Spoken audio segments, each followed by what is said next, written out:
On poursuit avec Eli Lilly, qui voilà, réalise. Est-ce que vous regardez le dossier, Bernard? Oui, alors je le regarde et j'en avais déjà parlé en vous indiquant que j'étais passé à l'achat sur la zone des 990 $ exactement, en sortie avec une sortie tout simplement, je l'ai déjà expliqué ici, lorsque mes trois indicateurs du bas repassent vert après une phase de latéralisation, après une phase de retracement, ça peut être un signal, ce n'est pas un signal systématique, mais c'est au moins une alerte, une surveillance à réaliser. Là, on avait tous les éléments, donc on était rentré à l'achat sur ces niveaux-là. Euh, on est venu chercher les derniers hauts, on est venu pousser sur les derniers hauts.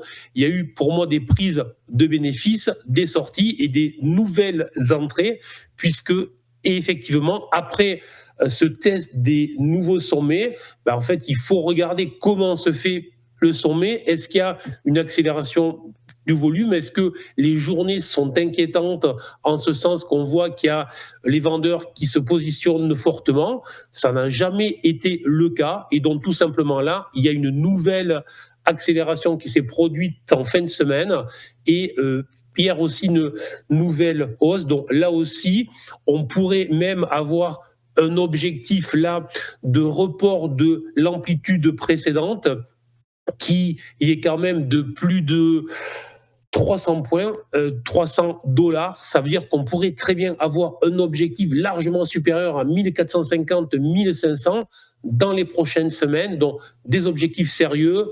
À noter, ce n'est pas pour rien que ce matin, je vous fais un focus sérieux sur le secteur de la pharmacie en général aux États-Unis. C'est le secteur qui pousse depuis maintenant quelques journées.